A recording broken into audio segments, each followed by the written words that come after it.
March 3rd. Good works through good resolves.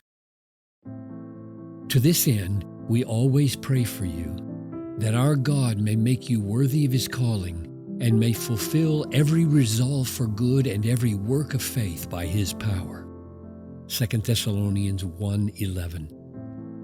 Seeking the power of God to fulfill our good resolves does not mean that we don't really resolve or that we don't really use willpower.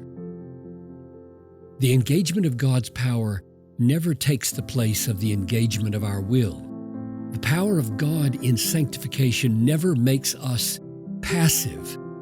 The power of God engages itself beneath or behind and within our will, not in place of our will. The evidence of God's power in our lives is not the absence of our willing, but the strength of our willing, the joy of our willing.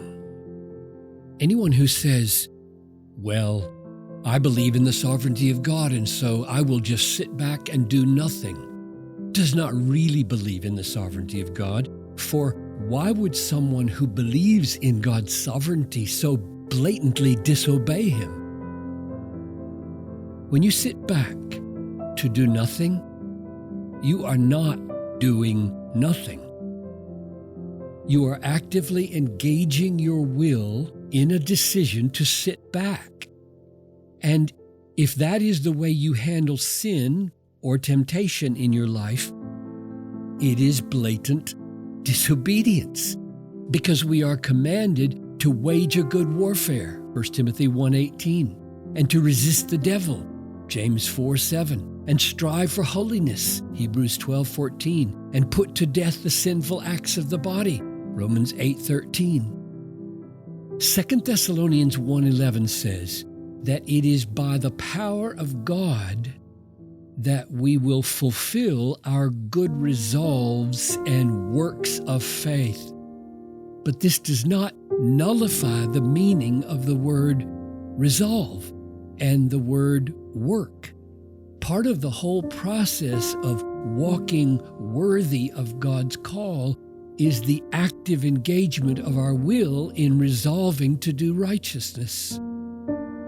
If you have lingering sin in your life, or if you keep neglecting some good deed just because you have been waiting around to be saved without a fight, you are compounding your disobedience.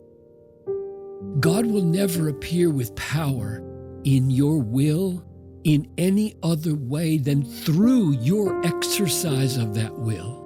That is, through your good resolves, your good intentions and plans and purposes. So, people who believe in the sovereignty of God must not fear to engage their wills in the struggle for holiness. Strive to enter through the narrow door, for many, I tell you, will seek to enter and will not be able. Luke 13:24. Only strive in the faith that in and through your striving, God is at work to will and to do His good pleasure. Philippians 2:13.